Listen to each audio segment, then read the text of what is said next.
We now conclude our conversation with Brent Kappel as he details the rest of his experience in Jurassic World.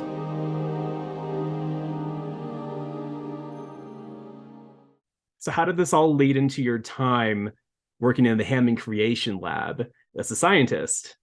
Yeah, so like I mentioned earlier, I wrapped filming. It was 5 days, awesome the whole time on the Main Street set. And throughout this, I had made friends with the casting assistant, Judy, just mentioning like, I would love to do anything else because I knew that there was more to do. Didn't expect to hear anything. I saw a movie. I got out of the theater and I had a voicemail. Hey, Brent, it's Judy Boulay. I'm one of the casting directors working on Eptide, the Jurassic film. My cell phone is director picked you to be one of our scientists. Please call me back. It was Judy, and she basically said, like, we did a smaller casting. It's for park scientists, and, you've been selected. And she specifically said selected by the director, which was like, like, oh, wow, that's very cool to hear. So, I called back immediately, like, what's going on? And at that point, they actually had two openings. It was either to do the scientist, which was less days of filming, or to be a control room worker. So basically all the stuff that you would have seen looking at the big control screen. I had the choice to do one or the other, and knowing that BD Wong was back and being the big fan, I was like, there's a chance I'm going to be with like an actor from the first movie, or I could be there for more days. I was like, what should I do? And I was just like, I need to do the lab stuff. Like, I need to be there with Wu. So yeah, that's what I asked. I was like, can I do that? And they said yes. And again, because I had the distance, I had a bit of a disadvantage because this time the filming was at Michonne at the NASA facilities, which they had spoken to earlier. And in order to do that, you actually had to get clearance because it was like a government facility. It wasn't like the Six Flags set where you could just show up. To get the clearance, they wanted the extras to come in early to like bring their ID and get checked out. And I wasn't going to be able to do that. I had already flown in twice at this point. I was like, I can't just come in for this one more time as much as I want to. Again, Judy willing to work with me was like, well, then, we can do this on the day you get here. So make sure you get here early. So I was like, yeah, I can definitely do that. And then I showed up, that day ready to go, get brought over, and they don't have me in the system. Obviously they didn't, because I knew they wouldn't, but it was like a bigger issue than, they had made it seem on the phone, or Judy had made it seem.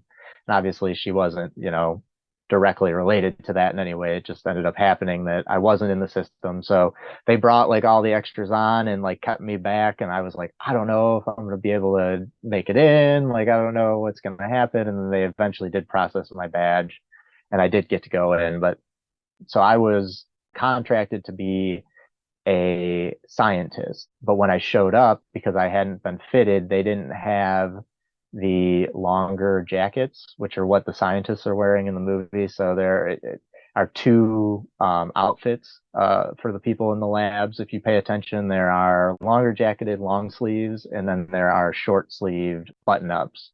So the longer jackets are the scientists, the button ups are the geneticists. So I had come to be a scientist, but they didn't have the jacket, so they made me a geneticist. And then I got the shorter coat. And, everybody else had their ID badges like already pre-made because they had already gone in and gotten their pictures taken. So like I showed up and they're like, oh, you need an ID badge too. So they like just took me and they pulled me to like a semi truck, and they just put me in front of the semi truck and like took a picture of me with the white background because it was just like a white, panel truck. And that's what's on my ID badge. So they As Ryan Crest. As Ryan Crest, and I do have this. Oh my God, that's great.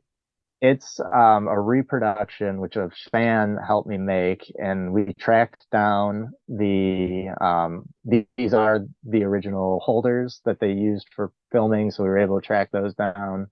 And this is recreated with photos of my badge. So much like the first day when I got my wristband, I went to the porta potty. It wasn't a porta potty for this because it was a smaller day of shooting. It was like a trailer, which was a bigger kind of dressing area, which was nice. So I went in there and I took a couple photos of myself and then of the badge front and back, because I knew they weren't going to let us keep it. But I was like, I've got a Jurassic Park name badge. I need to have proof of this. So with those photos and, like I said, another fan's help, I was able to print it back out and make it almost like it was original. So It's a good thing you did that then. Yeah.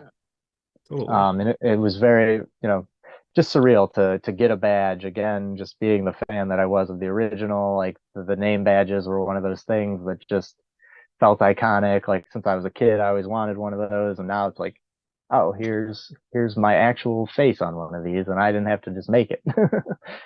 So they had the interior of the Innovation Center, the Samsung Innovation Center, from Jurassic World, and it was connected to a secondary facility where they had the interior of the labs built. You could kind of walk between the two of them. I didn't get to see the original visitor center. That wasn't in the area that we were filming, but to know that it was right there is very cool. So the only two that we were around were those two, but they walked us in past, the visitor center, and then kind of through like a back door into the lab. Like one of the walls is fake in the set, so you wouldn't know where it is, but there was a door that you could like walk into. So that's where we came in through. And because I was a scientist, we were the featured extras, so we were brought to set first. There were, maybe 15 of us, and we got kind of corralled to that center hallway, and we all stood there. And actually, like Colin came in and said good morning, and then he, with the ADs, like placed us in all the rooms. Like we weren't predetermined on any of that, so they kind of like put us all around, and obviously there's a lot of anticipation and like, where am I going to get put? Like, what's going to happen here? So I ended up in the second room, which was sequencing, I believe. I was initially standing. So there's two rows of tables. The people in the front row are sitting, and then the people in the back row are standing, working at the machines. And I was put standing in the back row, and Colin actually came into the room and he was like, he's got to move. He's in short sleeves. So like, because I was a short sleeved person, I couldn't be standing, I guess. Like the other people were the ones standing, and the people with the short sleeves were sitting. So I got moved to the seat that I was in, still in the same room, but it was just all very cool to have happen, and being actually placed in the scene. And obviously that dictates where you end up being when they did film. So I may have shown up a little bit more if I was standing, but ultimately I'm not upset about it, because I'm still there. Isn't that the same scene that Anthony was in, but just in a different spot? It is that. So, and actually, it's one of my favorite kind of anecdotes about the whole experience. So, they obviously put us in the different locations, and then they block out the different scenes. So that one that you're talking about, where the camera kind of comes down and follows Bryce Dallas Howard down the hallway, like parallel to her, and you can see kind of everybody in the hallway. And Anthony was one of those people, which I didn't know. It's awesome. A small Jurassic World, everybody. I know, Jurassic World. Very small Jurassic World. Colin actually came up to me in this particular instance because the camera was on a dolly track in the room that I was in, and they actually had moved that second row of people that were behind me out, and that's where the camera was. So they were, tracking down, watching Bryce, and the camera's right behind my head. And so Colin came up to me and he was like, so I need you to do this with the vials that you're working with, and like, be looking here when she walks by you. He like gave me full direction. It was very cool. And I'm like, this shot is going to be awesome. It's going to be like, my whole profile. I'm going to be in it. And then the movie comes out, and it's like the top back of like the colic of my hair. You can like see for like a half a second as the camera like goes like over it, and then it comes back and follows her in, and like my head like comes back into frame for a second, but it's literally just like the top of my hair. And that was my scene where I was directed by Colin Trevorrow. So that was pretty cool. And to know that he's also in there, I'm going to appreciate it even more now the next time I watch it, because I'm like, my head actually like clips frame as he's in. So I feel like we actually are on screen at the same time, even if it's only my hair. So no, that's great. And that's how being an extra goes. You really never know. You're like, oh man, the camera's right there. I'm gonna be right in the shot. Like, and then you see the film and it's like, well, like there's like the corner of me, but doesn't matter. Hey, that's still a hair more than most people ever get. So you should still be happy about that. Thank you. Thank you.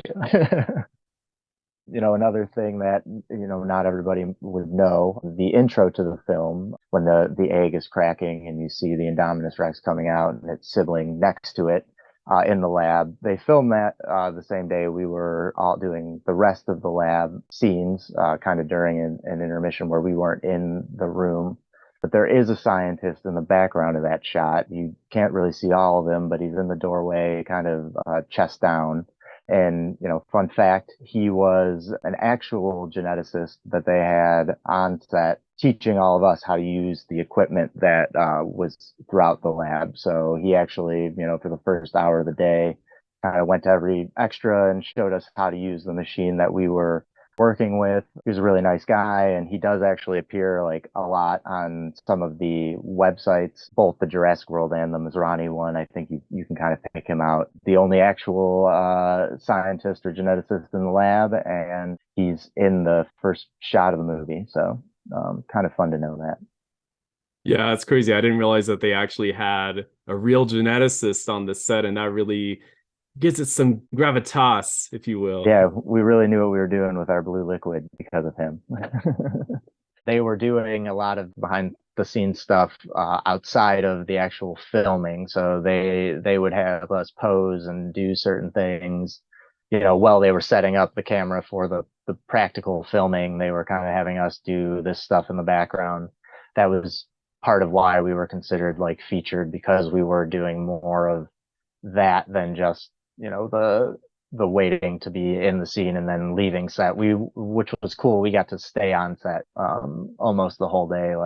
Yeah, totally. And were you also prohibited from seeing the secret set of Dr. Wu's secret lair?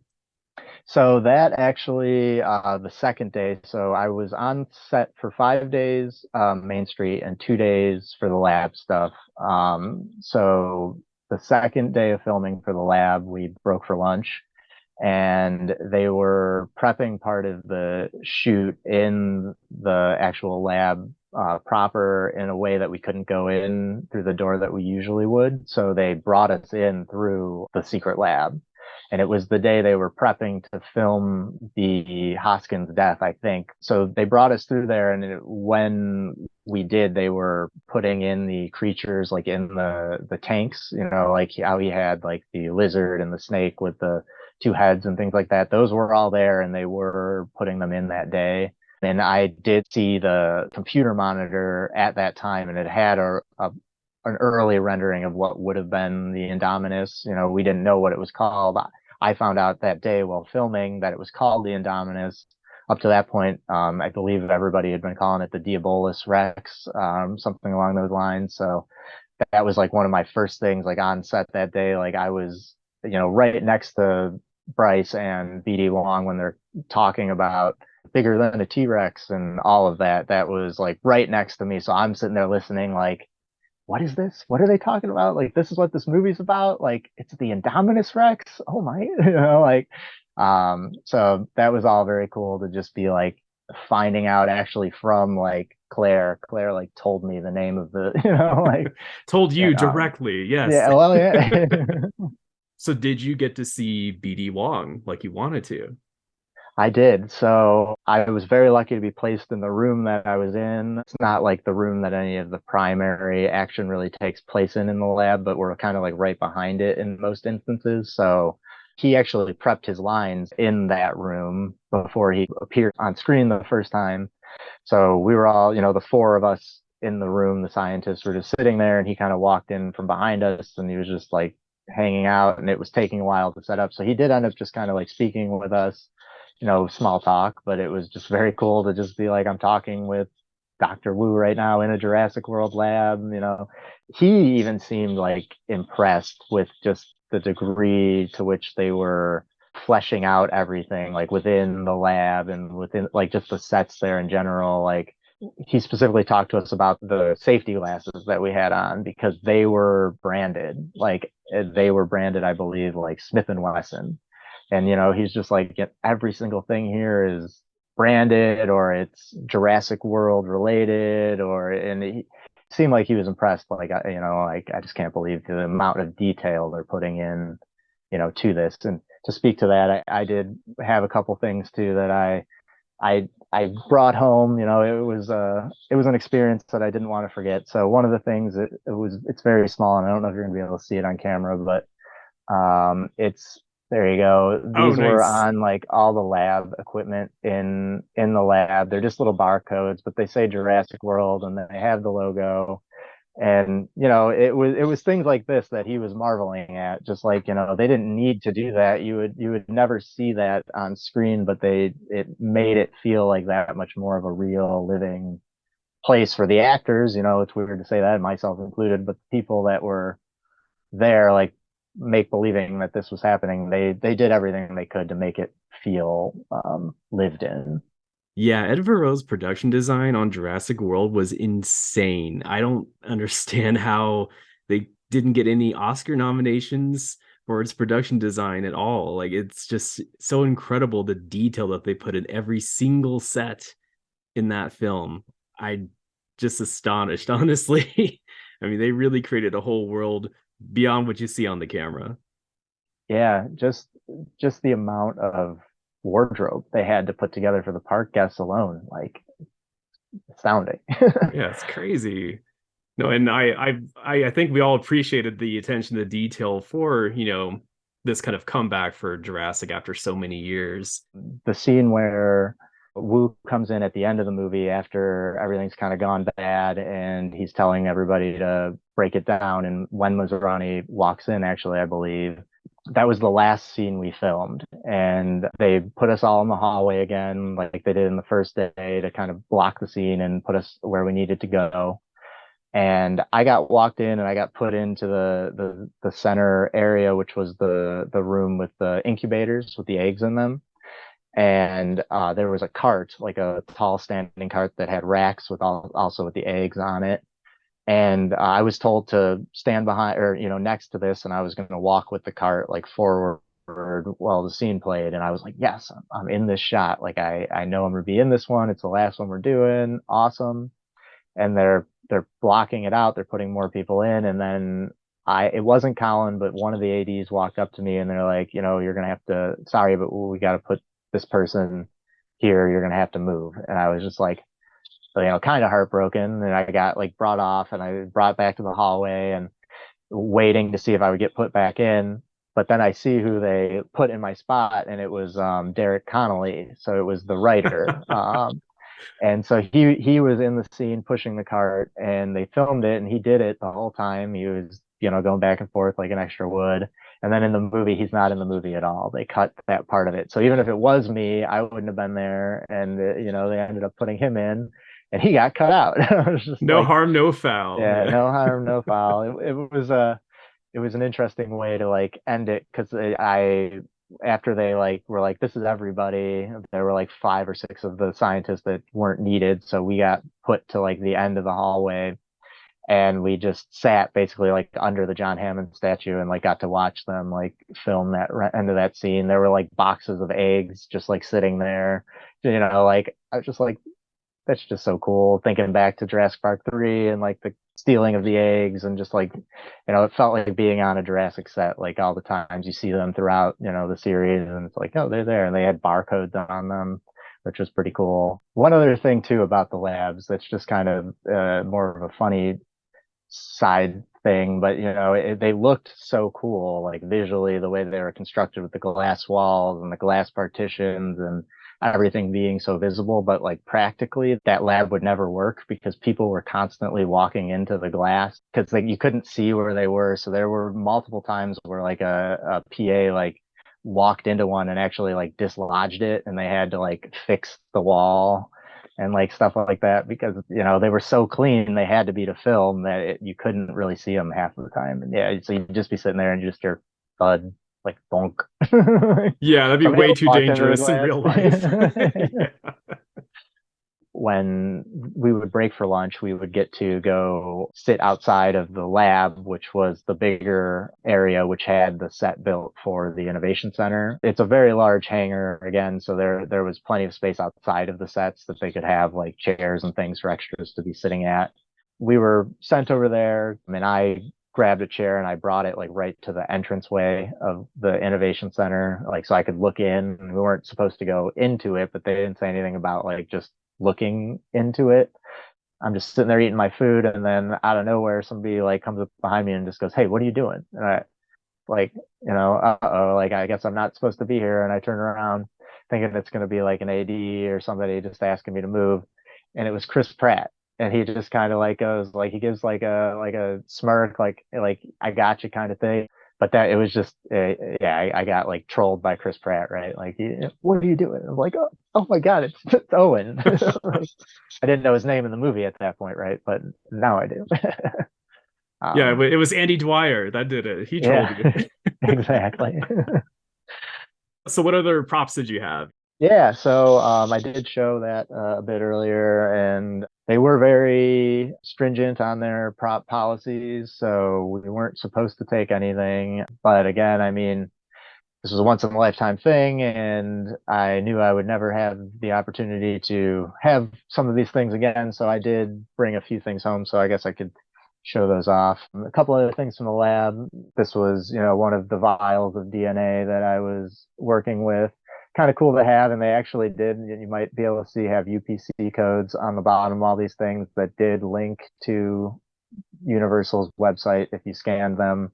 Same went for our ID badge at the time. If you scanned this, you'd go to the Jurassic World like official page and things like that. So, they put a fair amount of thought into those type of things. It's such a shame that they got rid of that site now. The only way you can see it is to go on the web archives. There was so much cool content on there, not just related to the stuff I was a part of, but just in general. That was a really cool website. I mean, there's been a lot since then that those guys have done that are also really cool, but I loved that first one. So this, I'm sorry things are in frames, but this was a lab report. So this one's one of the things I have that's folded up because I just put it in my pocket while I was working that day. Of course. But they handed out clipboards with like sheets and sheets of paper on them, all of them labeled genetics. You can kind of see up in the corner, and then in the bottom they're stamped with like the Jurassic World badge. Oh, that's cool. The insignia, yeah. Yeah. And so I wasn't actually one of the extras or one of the scientists that got these, that the guy sitting next to me did. So he had a bunch of them, and they gave him a pen, and he was sitting there like drawing on it the whole day. And I'm just sitting next to him like, oh man, like, you're killing me. You're destroying these props. How did you do that? Yeah. And so, I asked him like, could I get one of those sheets? And he was just like, yeah, man, I don't care. So I took one of them and I folded it up and I put it in my pocket. Never see this again, everybody. Yeah, exactly. And actually in the movie, you can see this on like Jake Johnson's like clipboard in the control room. He has this exact like page. It's obviously not this one, but like this sheet of information. It basically breaks down the dietary needs of like the animals in the park, in a very definitely not probably thought out way very well, but it's cool to see. It literally says evidence of diet, and then it kind of has all the different genuses of dinosaurs. And I think that was about it from my science experience. And then I did have a few things from Main Street. So I believe it was Bo that had the map correct. I pilfered a map. It was a similar situation during the Main Street. Obviously did a lot of running and screaming and dropping of things. So people were just like throwing stuff because we were told to. People were literally given like buckets full of popcorn that they were told to like throw in the air and things like that. So once you were done with a scene, there were a lot of things generally like strewn about. So at one point I picked up that map and I did take that home. And then during the wire work stunt that I was mentioning, when they broke that big piece of bamboo, I did go down afterwards, and it's very small, but I took a little piece of debris. It's from the broken thing. So this is a piece of, Main Street. That's kind of cool to be able to say, like, even if it's That's small, great. Yeah. piece of Main Street. And then, I really think that this is pretty cool. I've tried to keep it in good shape, but it's the the cup. So, and they did do a good job of like branding. The back of it was even Coke, and um, this was the lid and the straw. And so when they gave us these, they allowed us to like fill them with water and stuff because people were hot, and they had like big jugs, so you could just walk up and fill them with water. But because they were made to be props, they don't have like the coating that you would typically have. So like it would just fall apart, like if you put water into them. So this was one again, like during the attack scene, somebody threw it and dropped it. So I, you know, picked it up and put it kind of at my table at lunch, and Swipe. then yeah, at the end of the day. But it is in a cool little container now, and it's never going anywhere, but it's safe. So at least one cup is out there. I'm sure there are plenty more. There were quite a few days with bad weather. I don't know how many people have been to Louisiana, but I had never been, and I didn't know that they get like frequent thunderstorms and rainstorms. It's a very humid place. Makes sense now. They're very close to the ocean. So there were a lot of times during the filming that we would actually have to break like the middle of the day and just go in the tent and wait for like a thunderstorm or a lightning storm to pass by.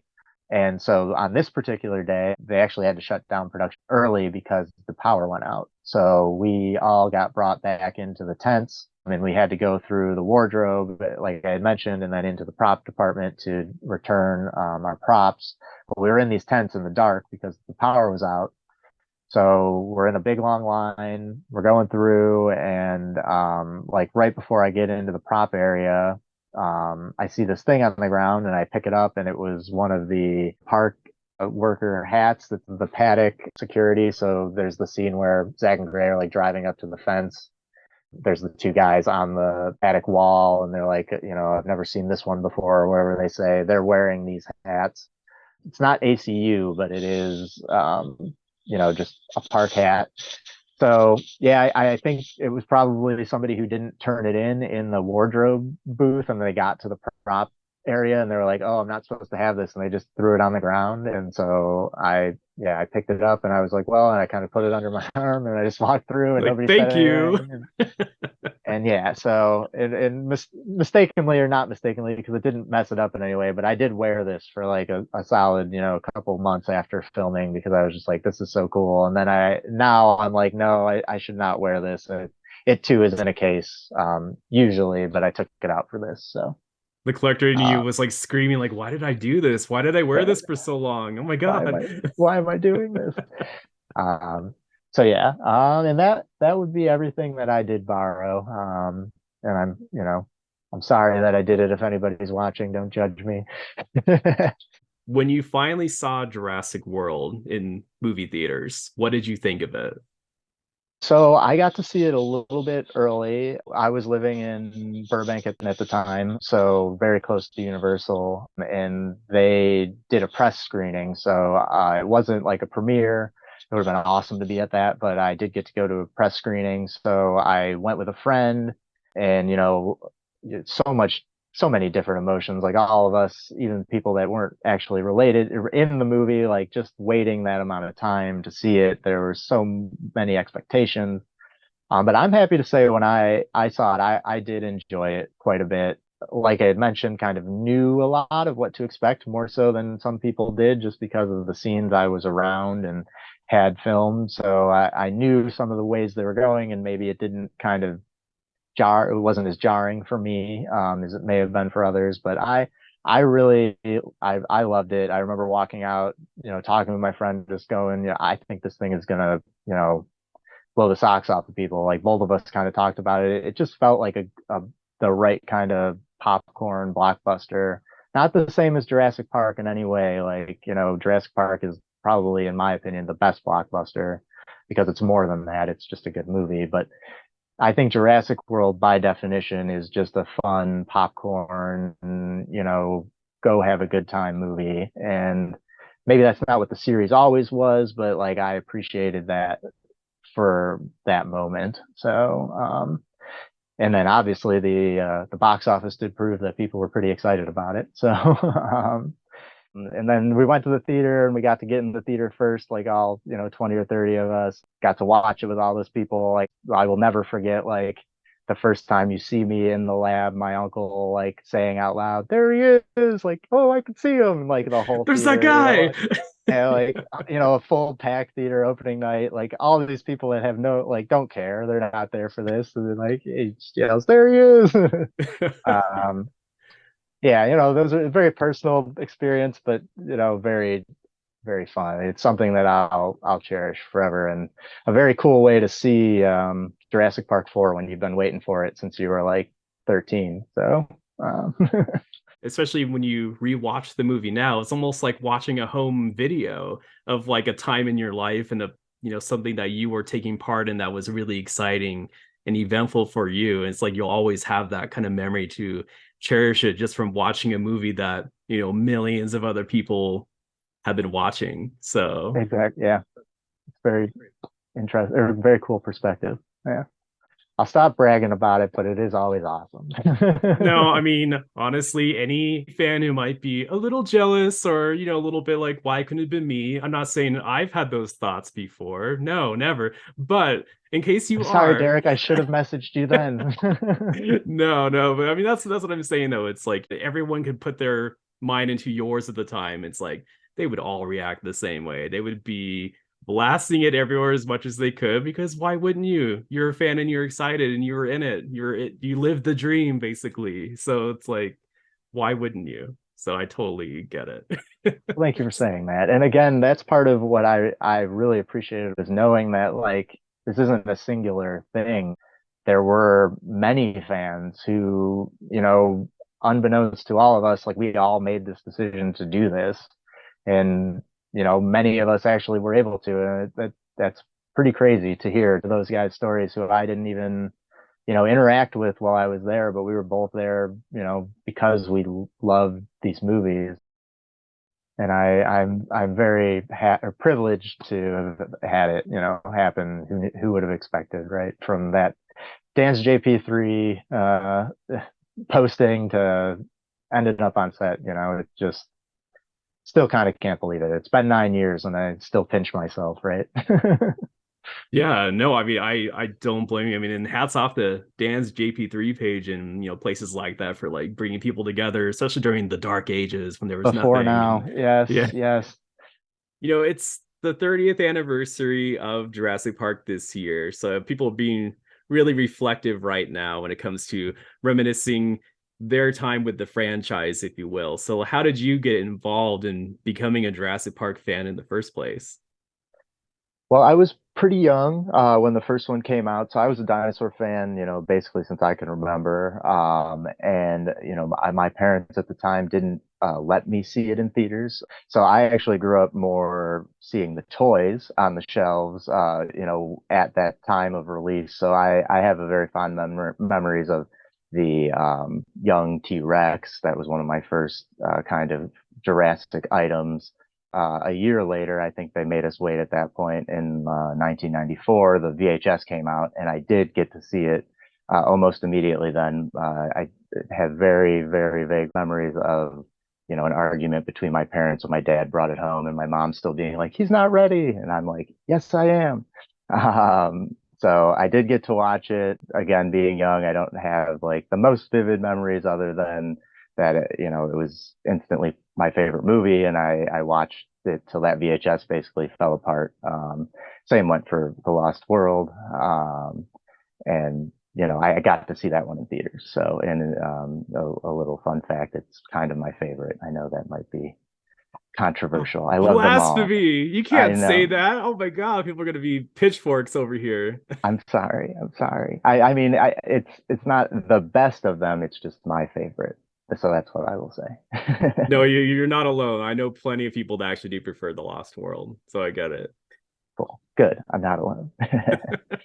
And then, I did have a little bit of luck even back then when it came to being in close proximity to things that were Jurassic related. I have an uncle, or had an uncle at the time who was working for Universal in the late 90s, early 2000s, doing their home release for DVDs, which were new at the time. And so he was doing quality assurance, making sure that they all worked properly before they were mass marketed. And he was one of the people that worked on Jurassic Park and the Lost World, the collector's editions with the three raptors and the close up on the T-Rex. So that was, cool to know. And it was right around that time that Jurassic Park 3 was coming out. He knew I was a fan, so I got to visit and go on the backlot with him and kind of see a lot of the vehicles from the films. I got to see the mobile lab from the Lost World and some of the Hunter vehicles, and then actually got to go and stand on the set of the embryonics administration in Jurassic Park 3, which was also, the compound in the Lost World. It kind of doubled as both. So I got to do that when I was about 12 years old. That it was very formative kind of thing in my life that definitely pushed me to, want to work in the film industry for one, and then, ultimately hope to work in Jurassic, knowing that, 14 years later, I was going to get to be able to do that. So, I'm very privileged to have had that opportunity, and I'm, very happy to just have been involved in this franchise like I have even since I was a little kid, and it's very cool. So I love Jurassic Park.